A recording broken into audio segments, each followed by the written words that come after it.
Hello, my name is S.K. Williams, and today is my late brother's birthday. Well, not really. Tomorrow is my late brother's birthday, but tomorrow also happens to be Palm Sunday, and we're commemorating my late brother's birthday a day early.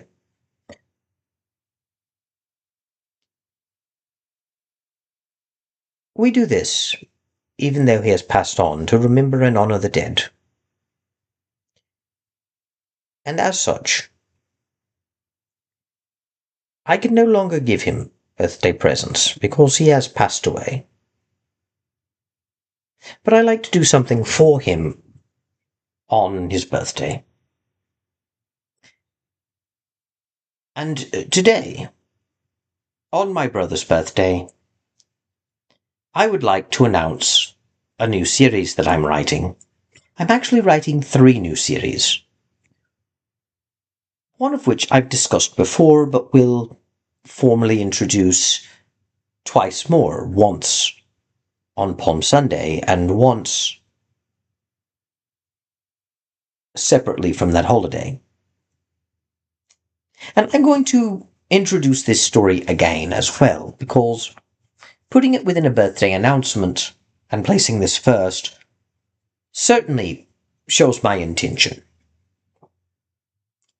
But at the same time,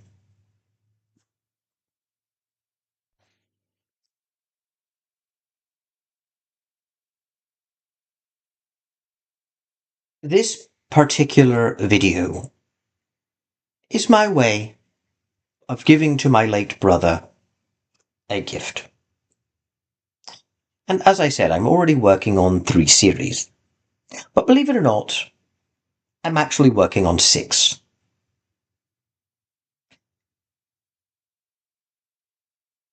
The first 3 are not really something I would give my brother for his birthday. They're less his style. But I do have a possible publishing opportunity. No guarantees, I might not be accepted, but I'm supposed to turn in a few manuscripts, and I'm planning on doing 12 of them, but I'm only working on 3 at a time right now.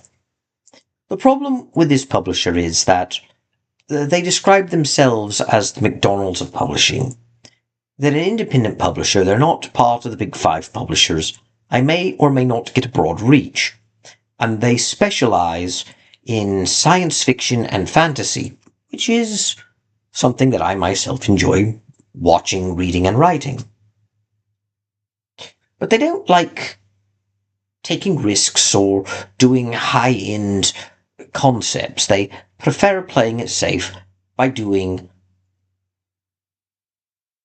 stories that follow more in line with the tropes of the genre that people are familiar with, so that you know what you're getting. Now,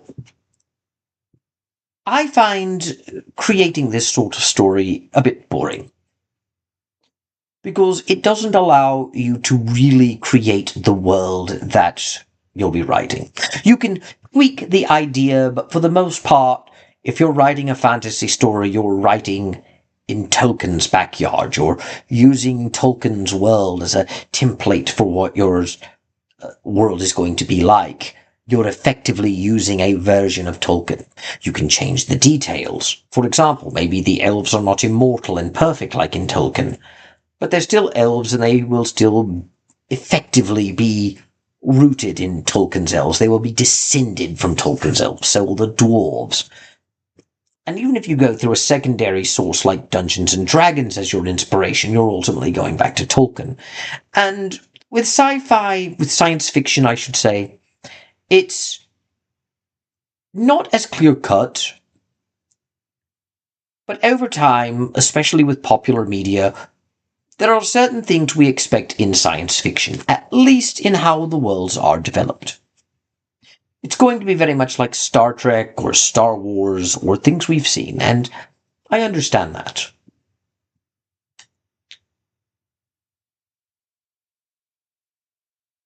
This is the sort of thing I was hoping to avoid doing, though, in my time agency series that I've mentioned before.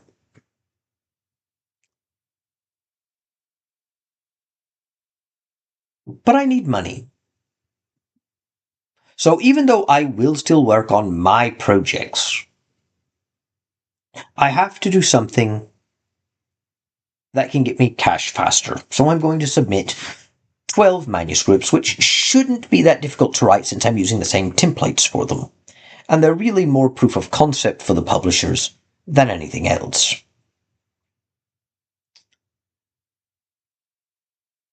At the same time, my brother did not have sophisticated tastes, and he would like this sort of thing. And I am hoping I will let the audience know to make my characters and actual story interesting.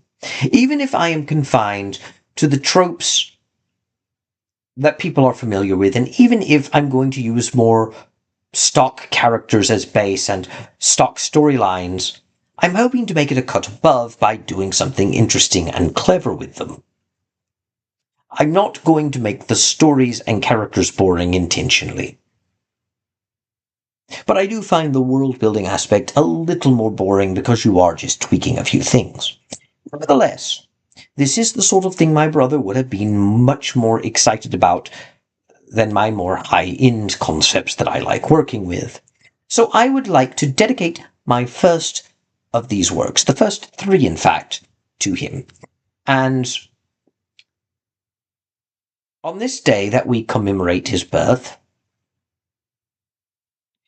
I'm going to present the first of such ideas. Tomorrow, on his actual birthday, I will present the second of those ideas, and on his birthday, according to the Julian calendar, I shall present the third. The remaining 9 concepts that I'm working on as a proof of concept won't be dedicated to him. But that's okay.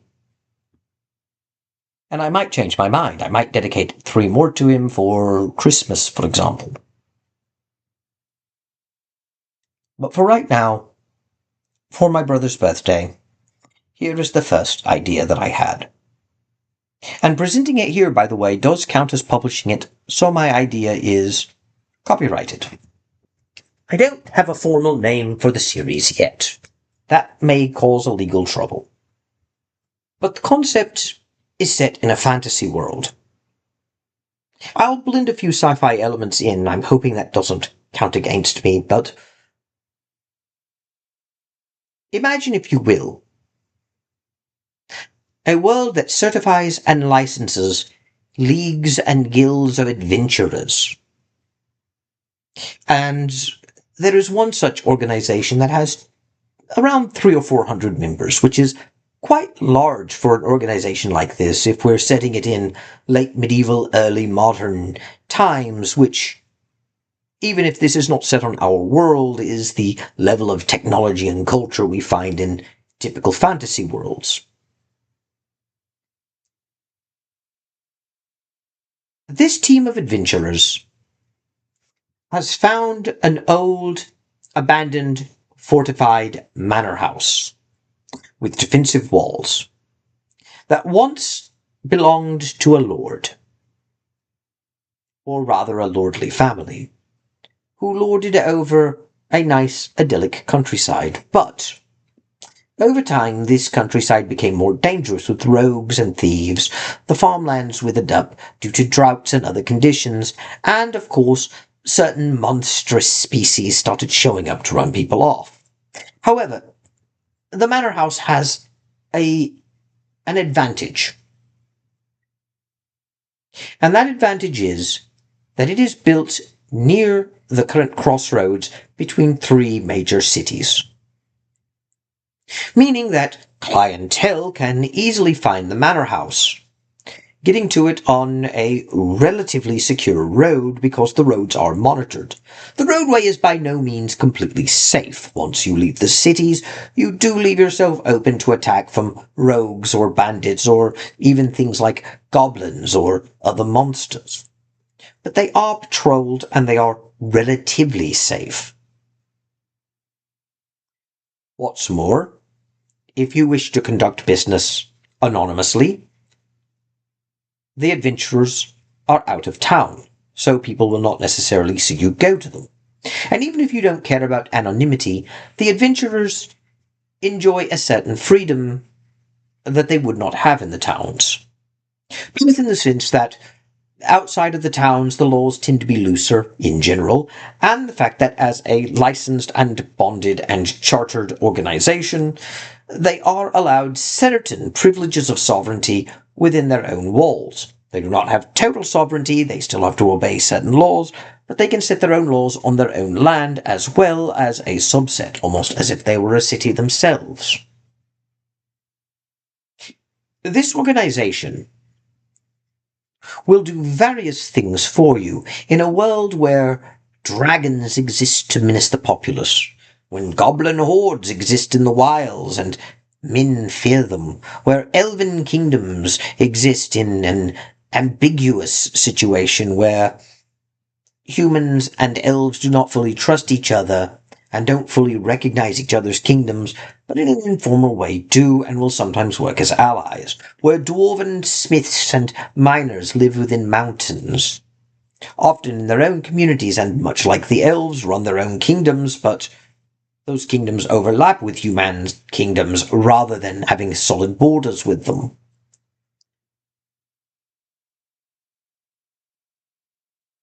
In this world, about 300 years earlier, there had been a terrible series of events, droughts and famines, and various evil groups, the most notable of which being not completely a generic Dark Lord, but I haven't worked out the details, who led a war of conquest against man and elf, and forced them and certain dwarven factions to team up to fight him. Parts of the land are desolate now, parts of it are still overrun by various monstrous creatures. But this evil Dark Lord was defeated. However, there were other factions, other lesser Dark Lords fighting. Most of them were also eventually defeated, some were not, some were partially defeated and held back, forming their own realms. But they did unleash terrors on the world. And now, various human settlements exist that are effectively city-states or their equivalents. And while certain kingdoms do exist, many of them find it difficult to govern outside of cities, and cities within those kingdoms often operate autonomously. It has created a bit of a frontier Wild West feel to it, where most settlements keep to themselves, and while they maintain networks outside of themselves, most law is conducted locally. There are still networks that keep centralized authority within a kingdom or a republic viable to some degree, though. And in this world, most armies exist to patrol and protect people within a kingdom or a republic or other country, rather than going outside of it. Although they do sometimes go outside of it, and various other groups exist as well, like rangers, some of which are even transnational to protect humans, for example, against certain evil, monstrous forces. Our adventurers, though, they don't work with the authority of a kingdom. They rather have a licensing agreement both with the kingdom they happen to live in and with a transnational organization, which allows them to travel freely in an official capacity within several countries. And other countries that don't have such an agreement will often allow them to come in regardless, although with various restrictions applying. These adventurers can be hired for anything from bounty hunting missions, although they are not professional bounty hunters, and professional bounty hunters do exist, to treasure hunts, to scouting missions, to patrols, to recovering lost objects.